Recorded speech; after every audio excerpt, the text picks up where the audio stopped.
Hello friends, good morning all of you and welcome to the global world.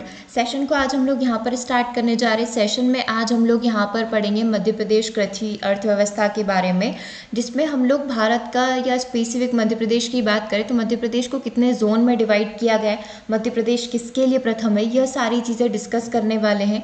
सो जितने भी student channel पर new हैं, यदि आपने सब्सक्राइब नहीं किया है, सब्सक्राइब द चैनल, ताकि इसी तरीके से वीडियोज़ के नोटिफिकेशन आपको यहाँ पर मिलते रहें। और व्हाट्सएप ग्रुप में ज़रूर से आप ऐड हो जाइएगा, ताकि कोई भी अपकमिंग नोटिफिकेशन होता है, कोई भी एग्ज़ाम की तैयारी यदि हम आप लोगों को करवाते हैं तो उसका नोटिफिकेशन आप तक पहुंच जाए। राइट, चलिए स्टार्ट करेंगे सेशन को। देखो, मध्य प्रदेश में पटवारी जो एग्ज़ाम आने वाली है उसमें स्पेसिफिक यदि बात करें पंचायती राज और ग्रामीण अर्थव्यवस्था की, तो पंचायती राज की आपकी अभी तक की 22 क्लासेस हो चुकी है ना। प्रैक्टिस सेट्स आपके ऐप पर डले हुए हैं, तो हम लोग ये मानकर चल रहे हैं कि कुछ हद तक हमने पंचायती राज की तैयारी कर ली है। अब बचता है ग्रामीण अर्थव्यवस्था। ठीक है, जितना वेटेज आपका पंचायती राज का होता है उतना ही ग्रामीण अर्थव्यवस्था का होता है, इंक्लूडिंग इसमें तो आपका करंट अफेयर्स भी आ जाता है। तो हर एक चीज़ को आपको बहुत डीप में पढ़ना पड़ता है। तो आज उसी की शुरुआत करते हुए हम लोग आप लोगों के लिए लेकर आए हैं कृषि अर्थव्यवस्था, जिसमें मध्य प्रदेश को स्पेसिफिक कितने जोन में डिवाइड किया गया है, मध्य प्रदेश की क्या खासियत है फसलों को लेकर, फ्रूट्स को लेकर, सब्जियों को लेकर, वो सारी चीज़ें डिस्कस कर लेंगे। और सबसे इम्पॉर्टेंट चीज़ ये कि ये जो सारा डेटा लिया गया है ये एग्रीकल्चर, मध्य प्रदेश की जो स्पेसिफिक एग्रीकल्चर साइट है वहाँ से लिया गया है। ठीक है, तो यदि आपके पास पुरानी 2018, 19, 20 की बुक पड़ी हुई है, आप उससे पढ़ रहे हैं अभी ग्रामीण अर्थव्यवस्था को, तो उसमें ये सारे डेटास को आप थोड़ा सा अपडेट कर दीजिएगा। ये आज की डेट में अपडेटेड डेटा है ना। चलिए स्टार्ट करते हैं सेशन को, और इसका लिंक भी मैं आपको वीडियो के डिस्क्रिप्शन बॉक्स में डाल दूंगी, है ना, जो ऑफिशियल गवर्नमेंट वेबसाइट है एग्रीकल्चर की, ताकि आप यदि और डिटेल में यदि पढ़ना चाहते हैं कृषि को तो आप देख पाएँ। आज हम लोग कुछ वन लाइनर फॉर्म में यहाँ पर चीज़ों को डिस्कस कर रहे हैं। मध्य प्रदेश राज्य प्राकृतिक संसाधनों से समृद्ध है। इसमें 7 प्रकार की मृदा है। मृदा के बारे में हम जब ईवीएस में पढ़ते थे कई बार हमने डिस्कस किया हुआ है, और जब हम लोग यहाँ पर चैप्टर वाइज क्लासेस स्टार्ट करेंगे, है ना, आज तो हमने एक शुरुआत की है समरी से, चैप्टर वाइज क्लासेस में हम लोग इसको डीप में देखेंगे सभी चीज़ों को। 11 प्रकार का जलवायु क्षेत्र, इसको अलग अलग तरीके से 11 भागों में डिवाइड किया गया है। 5 फसली क्षेत्रों का उपलब्ध होना जो है सभी प्रकार की फसलों के लिए अनुकूलित होता है। राइट, मध्य प्रदेश राज्य में लगभग 145 लाख हेक्टेयर में खरीफ फसलें और 119 लाख हेक्टेयर में रबी की फसल होती है। तो आप ऐसे ध्यान रखिएगा सबसे ज़्यादा कौन सी होती है, जिसमें ज़्यादा वर्ड आ रहे हैं, जिसमें ज़्यादा आपके शब्द आ रहे हैं। खरीफ 3 है तो 145, और जिसमें 2 होंगे 119, क्योंकि इसमें कन्फ्यूजन हो जाता है खरीफ ज़्यादा या रबी ज़्यादा है। तो जस्ट फॉर अ ट्रिक आप इस चीज़ को याद रख सकते हैं, 145 खरीफ और 119 रबी फसल। ठीक है, अब कुछ पॉइंट डिस्कस कर लेते हैं। मध्य प्रदेश की प्रमुख फसलें सोयाबीन, धान, मक्का, तुअर, अरहर, मूंग, उड़द, ज्वार, बाजरा, तिल और कपास है। साथ ही रबी की फसलों की बात की जाए जो 119 लाख हेक्टेयर पर है, गेहूं, चना, मटर, मसूर, सरसों और अलसी है। उद्यानिकी फसलें, बागवानी फसलें आप बोल सकते हो, है ना। उसमें फलों में यदि बात करें तो आम, अमरूद, केला, संतरा, पपीता। सब्जी में आलू, प्याज, टमाटर, मटर, और मसालों में बात करें, मध्य प्रदेश मसालों के लिए भी काफ़ी प्रसिद्ध है। स्पेसिफिक क्षेत्र के बारे में भी जान लेंगे। मसालों में बात करें तो धनिया, मिर्च, लहसुन के अतिरिक्त तो फूल और औषधि भी शामिल है। ठीक है, तो प्रदेश की प्रमुख फसलों की बात हो गई, है ना। खरीफ देख लिया, रबी देख लिया, उद्यानिकी फसलों में हमने फल, फ्रूट, है ना, और सब्जियों और मसालों के बारे में डिस्कस कर लिया है। ठीक है, आगे बात करते हैं। कपास और गन्ना हमारी प्रमुख नकदी फसल में भी आता है। देखो, कपास का एक चीज़ ध्यान रखिएगा, इसको नकदी फसल में भी रखा जाता है, और साथ ही हमारी कपास जो है 145 लाख हेक्टेयर में फैली हुई खरीफ फसलों के अंदर भी आता है। ठीक है, दोनों चीज़ें ध्यान रखना। अब नदियों की यदि बात कर ले, है ना, मध्य प्रदेश अब इतना फसल उगा रहा है तो डेफिनेटली सिंचाई के लिए कौन कौन सी नदियाँ प्रयोग में आती है। मध्य प्रदेश में नर्मदा, चंबल, है ना, ये मध्य प्रदेश राजस्थान की, ताप्ती, है ना, गुजरात, बेतवा, सोन, शिप्रा, काली सिंध और तवा जैसी प्रमुख नदियों पर भूमि की सिंचाई निर्भर करती है ना। मध्य प्रदेश में सिंचाई की नदियों पर निर्भर करती है, नर्मदा, चंबल, ताप्ती, बेतवा, सोन, शिप्रा, काली सिंध, तवा नदियों पर निर्भर करती। सारी नदियों के नाम याद रखिए, क्योंकि इसके बाद जो हमारे सेशंस होंगे उसमें कौन सी नदी पर कौन सी परियोजना काम कर रही है उसके बारे में डिस्कस करेंगे। ठीक है, कौन सा डैम बना हुआ है, कौन सी परियोजना चल रही है, ये सारी चीज़ें डिस्कस करेंगे।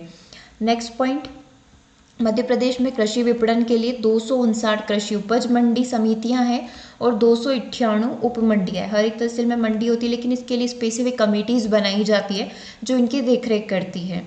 आपको ध्यान होगा जो स्पेसिफिक कृषि उपज मंडी के जो हेड होते हैं उनकी भी एग्ज़ाम होती है, वैकेंसीज निकलती है, तो आप भी कभी ट्राई कर सकते हैं। ठीक है, मध्य प्रदेश में कृषि विपणन के लिए कुल 259 कृषि उपज मंडी समितियां और 298 उप मंडी समितियां हैं। ठीक है, दोनों चीज़ें ध्यान रखेंगे।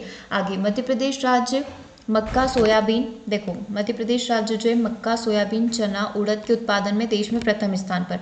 मध्य प्रदेश में सबसे ज़्यादा क्या होता है सभी स्टेट के कंपैरिजन में, मक्का सोयाबीन चना उड़द के उत्पादन में। सोयाबीन तो देखो फेमस है ही सही, है ना। प्रथम स्थान पर मूंग मसूर अलसी तिल छोटा बाजरा आदि में। द्वितीय स्थान पर गेहूं जो रमतिल, जिसको आप आई थिंक काला तिल के नाम से भी जानते हो, है ना। रमतिल तिलहन फसल है, इसमें तृतीय स्थान पर आता है। ओके, ध्यान रखोगे। मक्का सोयाबीन चना उड़द कौन से स्थान पर? प्रथम स्थान पर। उसके बाद क्या दिया हुआ है? मूंग मसूर अलसी तिल और छोटा बाजरा इनमें द्वितीय स्थान पर। और गेहूं जो रमतिल में कौन से स्थान पर आ जाता है? गेहूं जो रमतिल की बात करें तो इसमें तृतीय स्थान पर आ जाता है। वहीं कुल दलहन जो हमारी दलहनी फसलें हैं, दालों की बात करें, दलहन हो गया तिलहन हो गया, है ना, इनमें प्रथम स्थान पर और कुछ खाद्यान्नों में द्वितीय तथा अनाज उत्पादन में कौन से स्थान पर आता है? तृतीय स्थान पर आता है। ठीक है, दलहन तिलहन में प्रथम पर, खाद्यान्न में द्वितीय पर और अनाज उत्पादन में तृतीय स्थान पर आता है। ठीक है, तो ये बहुत इंपॉर्टेंट स्लाइड है, सारी ही चीज़ें इसमें इंपॉर्टेंट है। प्रथम स्थान पर आने वाली फसलें, द्वितीय पर आने वाली और तृतीय पर आने वाली। दलहन तिलहन में प्रथम पर, खाद्यान्न में द्वितीय पर और अनाज में तृतीय पर आता है। अब आप जब इस चीज़ को पढ़ रहे हैं तो एक चीज़ ध्यान में रखो कि कोई भी यदि आपकी व्यापम पीबी एग्ज़ाम करवाएगा तो वो डेटा कहाँ से उठाएगा? वो डेटा उठाएगा गवर्नमेंट मध्य प्रदेश की जो स्पेसिफिक वेबसाइट्स है, वहीं से डेटा आता है, वहीं से आपके क्वेश्चंस बनते हैं, राइट। तो ये वहीं से लिया हुआ एज इट इज़ वहाँ का डाटा उठाकर हमने यहाँ पर डाल दिया है। तो अच्छे से ध्यान से सारी चीज़ों को पढ़िएगा। ओके, अब बात कर लेते हैं प्रदेश में गेहूँ चना मटर मसूर तुअर अरहर सरसों गन्ना अलसी की फसलें बहुतायत से बोई जाती है। आप सभी जानते ही हैं इन सारी चीज़ों को, है ना। हमारे उधर ये सारी चीज़ें बहुतायत से होती है, मतलब अत्यधिक मात्रा में उगाई जाती है।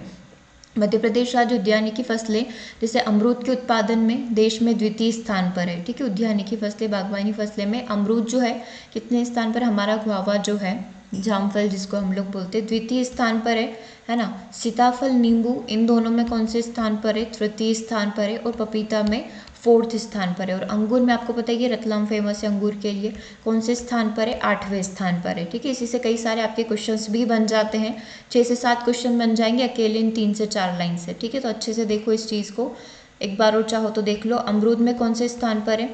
ठीक है, अमरूद में द्वितीय स्थान पर है, सीताफल नींबू में तृतीय पर, पपीता में चतुर्थ पर और ग्रेप्स अंगूर में 8वें स्थान पर है।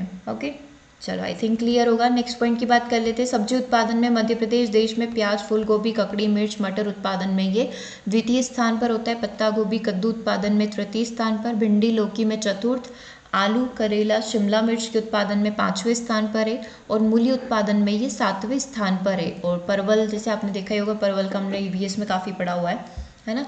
परवल उत्पादन में ये कौन से स्थान पर होता है? 10वें स्थान पर होता है। और अन्य सब्जियों के स्थान पर तो ओवरऑल यदि बात करें तो 4th प्लेस पर आता है। ठीक है, और स्पेसिफिक बात कर ले तो ये नाम यहाँ पर बताए हुए हैं। ऐसा पूछे मध्य प्रदेश में सब्जी उत्पादन में कौन से स्थान पर है? तो चतुर्थ स्थान पर है, सीधा साधा सा जवाब। भिंडी में कौन से उत्पादन पर है? तो चतुर्थ स्थान पर है। ठीक है, तो इस तरीके से आपको पूरी चीज़ें ध्यान रखनी है। एक बार और पढ़ लेते हैं। प्याज फूल गोभी ककड़ी मिर्च मटर, है ना, इन सब में कौन से स्थान पर है? दूसरे स्थान पर। ठीक है, इसके बाद यदि हम लोग बात करें पत्ता गोभी कद्दू उत्पादन में, ठीक है, बस एक ही नाम आपको याद रखना, पत्ता गोभी कद्दू, इनमें कौन से स्थान पर है? तृतीय स्थान पर। ओके, है ना। भिंडी लौकी के उत्पादन में कौन से स्थान पर है? चतुर्थ स्थान पर। और आलू करेला शिमला मिर्च के उत्पादन में कौन से स्थान पर हो गया? 5वें स्थान पर हो गया। मूली उत्पादन में कौन से पर हो गया? 7वें पर हो गया। और परवल में 10वें स्थान पर, है ना। वो याद रख लो, अपर वेल निकलना है, वो वाली चीज़ याद रख लो। ठीक है, और ओवरऑल बात करें तो 4th प्लेस पर है। अब शरबती गेहूँ आपको बताइए, गेहूँ की एक प्रसिद्ध कैटेगरी है। शरबती गेहूँ काफ़ी अच्छे होते हैं, काफ़ी बड़े होते हैं, है ना, आटा बहुत अच्छा बनता है। शरबती गेहूँ के मामले में आष्ठा सीहोर विदिशा अशोकनगर, बासमती धान के मामले में डबरा गोहद रायसेन बरेली, है ना। तुअर के में मामले में यदि या अरहर बोलें तो इसके मामले में पिपरिया नरसिंहपुर, कपास में खरगोन, है ना, सफ़ेद सोना, बड़वानी का पपीता, मंदसौर और नीमच की खसखस काफ़ी प्रसिद्ध है, विदेशों तक जाती है ना। लहसुन औषधि में, उपज इसबगोल, अलसिया, मसूरी देश भर में यहाँ पर प्रसिद्ध है। ठीक है, मंदसौर और नीमच की खसखस, लहसुन, औषधि, उपज, इसबगोल, इसबगोल भी हम लोग यहाँ से क्लीन करके भेजते हैं, है ना। फिर आगे से इसकी दवाई बनकर आती है। असालिया और मसूली जो है ना, औषधि पदार्थ है ये। ठीक है, ये सारी पूरे देश भर में प्रसिद्ध है। ठीक है, तो एक बार यहाँ से स्टार्ट करते हैं। शरबती गेहूं के मामले में आष्टा, सीहोर, विदिशा, अशोकनगर, है ना। बासमती धान के मामले में डबरा, गहोद, रायसेन, बरेली। तुअर के मामले में पिपरिया, नरसिंहपुर, कपास, खरगोन, बड़वानी का पपीता, मंदसौर, नीमच, खसखस, लहसुन, औषधि, उपज, इसबगोल, असालिया और मसूरी जो है ना, मसूली, पूरे देश भर में प्रसिद्ध है। चलिए, मध्य प्रदेश भारत का मसाला उत्पादक राज्य भी है ना। और मसाला राज्य के नाम से किसको जाना जाता है, वो आपका केरल है, लेकिन बहुतायत से यहाँ पर भी बहुत सारे मसालों का उत्पादन किया जाता है। फिर चाहे मंदसौर की मेथी काफ़ी प्रसिद्ध है, लहसुन, कलौंजी हो, है ना, अपनी इधर कलौंजी काफ़ी होती है।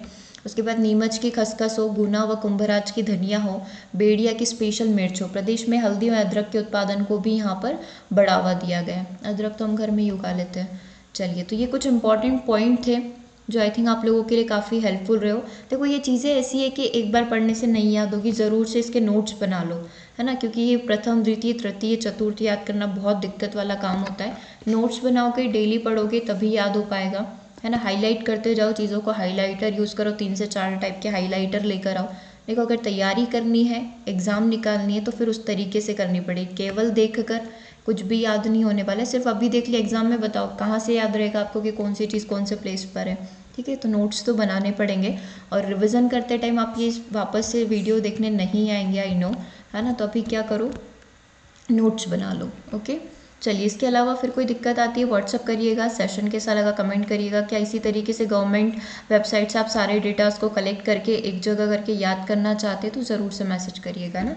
फिर हम लोग रेगुलर वेबसाइट से ही डेटा कलेक्ट करके आपको पढ़ाएंगे। ओके, सेशन कवर करेंगे, मिलेंगे नेक्स्ट सेशन में। Thanks for watching. कोई भी सपना साकार करने के लिए सबसे जरूरी है सही कोच का होना। चुनिए ग्लोबल वर्ल्ड एकेडमी।